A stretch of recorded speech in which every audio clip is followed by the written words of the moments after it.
How does a child disappear, remain unreported, and stay buried for years in a place that was meant to protect her without anyone stopping to look?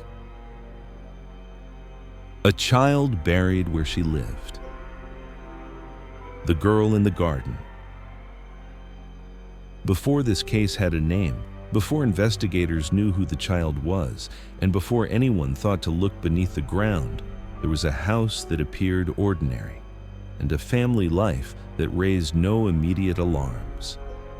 What makes this story difficult to confront is not only what was done, but how easily it went unnoticed.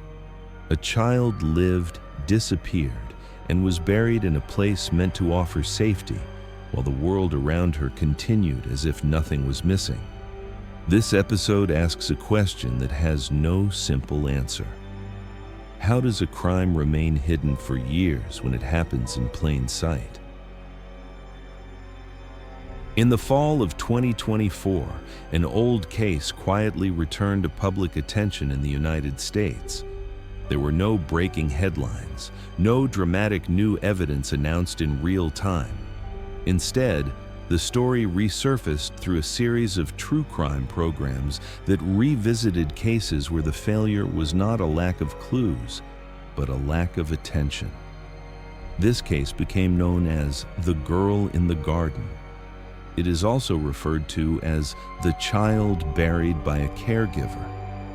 At the center of the story is a child and a home that was meant to provide safety. A familiar neighborhood, an ordinary house, a backyard that appeared unremarkable to anyone passing by. For years, nothing seemed out of place. What makes this case unsettling is not only what happened, but how long it remained hidden, without interruption, without urgency, and without a single missing child report that might have forced someone to look closer.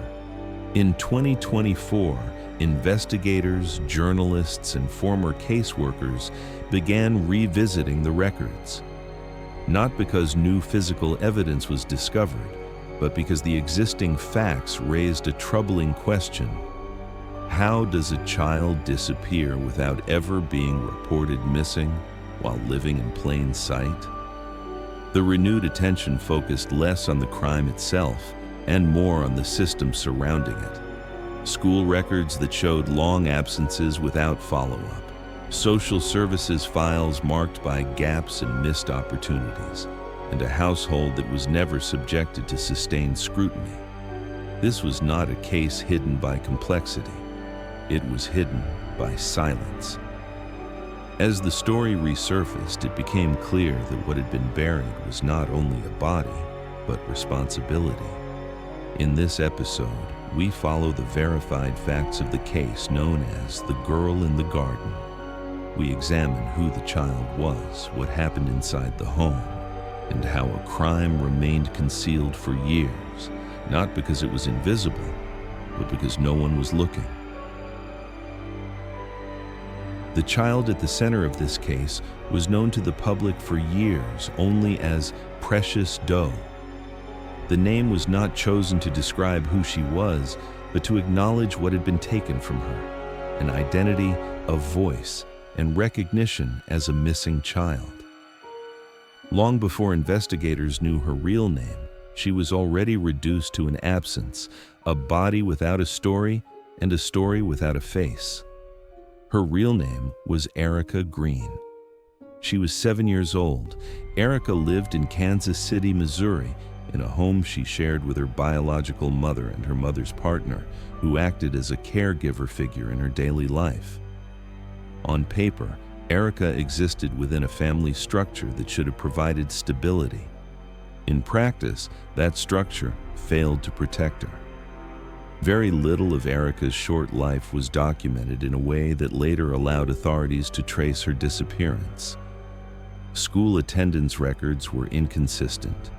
There were no sustained interventions from Child Protective Services that resulted in long-term monitoring. As time passed, her absence did not trigger the alarms that are designed to activate when a child stops appearing in public systems meant to safeguard them. What is most striking is not that Erica disappeared, but that she disappeared quietly. No missing child report was filed. No urgent search was initiated. There was no moment when law enforcement publicly acknowledged that a child was unaccounted for. Instead, Erica slowly vanished from institutional awareness, her presence reduced to fragmented records and unanswered questions. In neighborhoods like hers, this absence often blends into the background. Families move, children change schools, adults offer explanations that are rarely challenged unless something appears visibly wrong. In Erica's case, those explanations were accepted, and her disappearance was treated not as an emergency, but as an administrative gap. The child known as Precious Doe became a symbol only after her death was discovered. Before that, she was a child whose daily life went largely unseen by the systems tasked with noticing when something was wrong. Her story forces an uncomfortable truth into focus. A child does not need to be hidden to disappear. Sometimes all it takes is silence, routine, and a collective failure to ask the right questions. By the time investigators began reconstructing who Erica Green was, they were not uncovering a life that had been carefully concealed. They were uncovering one that had never been properly seen. The house where Erica Green lived did not stand out in any obvious way. It was a residential home in Kansas City, Missouri, located in a neighborhood that looked much like countless others across the United States. There were no visible signs of neglect from the street, no warnings that suggested something inside required urgent attention. To anyone passing by, it was simply another family home, blending into its surroundings. Inside, daily life followed a pattern that appeared ordinary on the surface. This normalcy became one of the most effective layers of concealment. In cases like this, the absence of visible chaos often works against intervention. When a home does not draw attention, questions are rarely asked. What happens behind closed doors is assumed to fall within the private boundaries of family life. Behind the house was a backyard that served multiple purposes over time. It was a functional outdoor space, used and maintained in ways that gave no indication of what it would later be known for. There were no barriers, no markings, and nothing that suggested the ground itself held significance beyond its everyday use. The garden did not appear abandoned or disturbed in a way that would have raised concern. This ordinary setting played a critical role in how the crime remained hidden. A backyard is one of the most familiar domestic spaces, associated with routine activities rather than suspicion. It is a place where normal life continues uninterrupted and where the ground beneath is rarely questioned. In this case, that familiarity worked in favor of concealment rather than discovery. What makes the location especially unsettling is not its isolation, but its accessibility. The home was not remote. It existed within a community, surrounded by other families and other children. Yet the garden remained unnoticed as a site of wrongdoing, because nothing about it disrupted the expectations of what a family space is supposed to look like. Years later, when investigators examined the property, they were not uncovering a hidden location chosen for secrecy. They were confronting a place that had relied entirely on its ordinariness. The home and the garden did not conceal the truth through complexity or distance. They concealed it by appearing exactly as they were expected to appear. This setting forces a difficult realization. Some crimes do not remain hidden because they are buried deep or carefully disguised. They remain hidden because they take place in environments that society is conditioned to trust without question as safe. She disappeared quietly, inside a home that never raised suspicion. She disappeared quietly, inside a home that never raised suspicion. What remained hidden in this case was not a single action or moment, but a pattern that developed slowly over time. Erica Green did not vanish abruptly from public view. Instead, she faded from the systems designed to notice when a child is no longer present. This gradual disappearance made it easier for her absence to go unquestioned and harder for any one institution to recognize that something was wrong. School records did not trigger sustained concern. Irregular attendance was noted, but it did not result in the kind of follow-up that forces accountability. Health and social services did not maintain continuous oversight that could have connected fragmented observations into a larger warning. Each missed opportunity existed in isolation, never forming the full picture that might have prompted intervention. Within the household, explanations were offered that went largely unchallenged. Statements about a child being elsewhere, staying with relatives, or no longer living at the address were accepted without verification. These explanations did not raise immediate suspicion because they aligned with assumptions about family mobility and privacy. In many cases, such narratives are trusted unless there is visible evidence to contradict them. The most critical factor was the absence of a missing child report. Without it, law enforcement had no formal reason to initiate a search or apply pressure for answers. Erica's disappearance did not enter national databases. Her name did not circulate among agencies. In the eyes of the system, there was no emergency to respond to, only gaps that were never connected.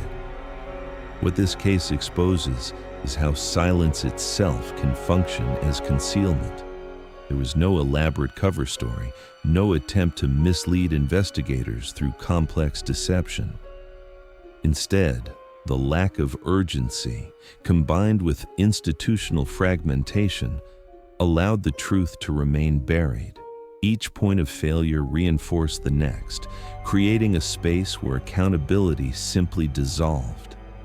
When investigators later reviewed the records, the warning signs were visible in hindsight. Individually, they appeared manageable. Together, they formed a clear pattern of neglect. What had been hidden was not the existence of those signs, but the consequences of ignoring them for too long. This section of the case underscores a disturbing reality. A child does not need to be actively hidden to disappear. Sometimes all that is required is a system that fails to connect what it already knows. The truth did not surface suddenly, nor was it uncovered by accident. The discovery in this case was the result of deliberate investigative work that began long after Erica Green had already disappeared from public awareness. By the time authorities began asking the right questions, years had passed and the absence of urgency had already shaped the outcome. Investigators were forced to work backward. With no missing person report and limited documentation, they relied on fragmented records, interviews, and inconsistencies that only became meaningful when viewed together. What initially appeared to be an administrative gap slowly revealed itself as something far more serious. The lack of information was not random, it was patterned. As attention returned to the household, scrutiny increased. Statements that had once gone unquestioned were re-examined. Timelines were reconstructed. When investigators focused on the property itself, they did so not because of a single tip, but because the accumulated evidence pointed back to the home as the last place where Erica had been seen consistently. The backyard became a focal point during this renewed investigation. It was treated as part of the environment rather than a hidden location, which made the discovery all the more disturbing. The ground that had supported ordinary daily life was examined with a new purpose, revealing what had been concealed beneath its surface. The recovery of Erica's remains transformed the case instantly. What had once been a quiet absence became a confirmed homicide. The discovery removed any remaining ambiguity and forced the investigation into a different phase, one centered on accountability rather than uncertainty.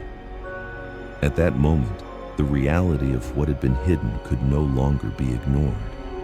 For investigators, the discovery was not only about uncovering physical evidence, it was about confronting the consequences of delayed action.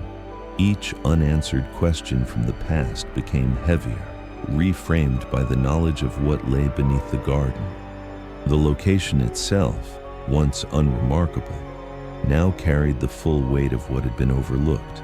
The discovery marked the end of silence, but it also marked the beginning of difficult questions, not only about who was responsible, but about how long the truth had been allowed to remain buried, despite being rooted in a place that had never truly been out of reach. Once the remains were recovered, the investigation shifted from uncertainty to responsibility. The focus moved away from what had been missed and toward who had control, authority, and obligation during the period when Erica Green disappeared. Responsibility in this case was not abstract. It was tied to specific adults who had direct oversight of her daily life. Erica lived with her biological mother, Michelle Johnson, and her mother's partner, Harold Johnson, who functioned as a caregiver within the household. Both adults were responsible for providing care, protection, and ensuring her presence in systems designed to monitor a child's well-being. That responsibility existed regardless of how visible or invisible the household appeared to the outside world. As investigators examined the timeline, they identified long stretches during which Erica was unaccounted for by schools, medical providers, and social services. During that time, explanations offered by the adults in the home were accepted without verification. These explanations later became central to understanding how responsibility had been avoided rather than assumed. The evidence presented during the investigation did not rely on speculation or psychological interpretation. It relied on actions and omissions. Erica's absence was not reported. Her whereabouts were not documented. Her disappearance was not escalated. These failures were not isolated incidents, but repeated decisions that allowed her to vanish without consequence. When the remains were identified as Erica Green, responsibility became unavoidable. The investigation established that the adults in the household had exclusive control over her environment during the period in question. There were no credible alternative explanations that accounted for her disappearance or the concealment of her death. In court proceedings, responsibility was framed not as a single moment of wrongdoing, but as a sustained pattern of neglect and concealment. The question was no longer whether someone had failed Erica, but how long that failure had been allowed to continue without interruption. The focus remained on documented actions, verified timelines, and the absence of protective intervention. This section of the case makes one point unmistakably clear. Responsibility does not disappear simply because no one is looking. In this case, it remained attached to those who had the power to protect a child and did not. Once the case entered the legal system, the focus narrowed to what could be proven beyond doubt. The discovery of Erica Green's remains provided the foundation for charges that could no longer be dismissed or delayed. What had once been a case defined by absence became one defined by evidence, timelines, and responsibility established through investigation. Prosecutors presented a case centered on documented actions and omissions rather than speculation. The court examined how Erica's disappearance went unreported, how her absence was explained without verification, and how her death was concealed within a space controlled entirely by the adults responsible for her care. These elements formed the basis of criminal charges related to homicide and the concealment of a crime. Both Michelle Johnson and Harold Johnson were held accountable for their roles in the events surrounding Erica's death. The legal proceedings emphasized that responsibility did not end with a single act, but extended through years of decisions that prevented discovery and intervention. The court's findings reflected not only what happened to Erica, but how long it was allowed to remain hidden. The verdicts marked the formal conclusion of the criminal case. Sentences were imposed, and the legal system acknowledged that a crime had occurred within a home that should have been a place of protection. While the rulings provided a measure of justice, they also underscored the limits of legal outcomes in addressing harm that had already become irreversible. The case closed in court, but the questions it raised did not. Legal accountability addressed individual responsibility, yet it left broader systemic failures unresolved. Those failures would become a central part of how the case was later discussed and re-examined. In the years following the convictions, Erica Green's story remained largely confined to legal records and local reporting. She was known publicly as Precious Doe, a name that reflected how long her identity had been missing even after her death was acknowledged. It would take time for her story to reach a wider audience and for its implications to be fully confronted. The renewed attention in 2024 shifted the focus from the crime itself to the environment that allowed it to remain hidden. True crime programs and investigative journalists revisited the case not to sensationalize its details, but to examine how a child could disappear without triggering a response from systems designed to prevent exactly that outcome. The emphasis moved toward accountability beyond the courtroom. Erica's case became a reference point in discussions about child welfare oversight, information sharing between institutions, and the dangers of treating prolonged absence as an administrative issue rather than a warning sign. It illustrated how fragmentation between schools, social services, and law enforcement can create conditions where a child effectively vanishes without being reported missing. What makes the aftermath especially unsettling is the recognition that the truth was never far from reach. It was buried not in a remote location, but in a familiar environment surrounded by routine and trust. The delay in discovery did not result from a lack of evidence, but from a lack of sustained attention. When the truth finally emerged, it arrived too late to protect the child at the center of the case. What remained was a record of missed opportunities and unanswered questions about how many similar absences go unnoticed. Erica Green's story forces a difficult reflection on what society chooses to see and what it allows to fade quietly into the background. Some truths stay buried not because they are unknown, but because no one is looking. Erica's case remains a reminder that visibility is not guaranteed by proximity, and that silence, when left unchallenged, can be just as powerful as concealment. What happened to Erica Green was not hidden by distance or complexity. It was hidden by routine, by silence, and by a system that failed to notice when a child slowly disappeared from view. The house remained standing, the garden remained untouched, and life around it continued as if nothing was missing. By the time the truth emerged, it arrived too late to protect the child it should have saved. Cases like this do not end when a verdict is delivered. They linger in the unanswered questions about how many warnings were overlooked and how easily absence can be mistaken for normalcy. Erica's story forces a difficult reflection on responsibility, not only of those directly involved, but of the systems that exist to intervene before silence becomes permanent. Because remembering is its own form of justice. What do you think allowed this crime to remain hidden for so long? Share your thoughts in the comments. Let's talk. Next on True Echoes.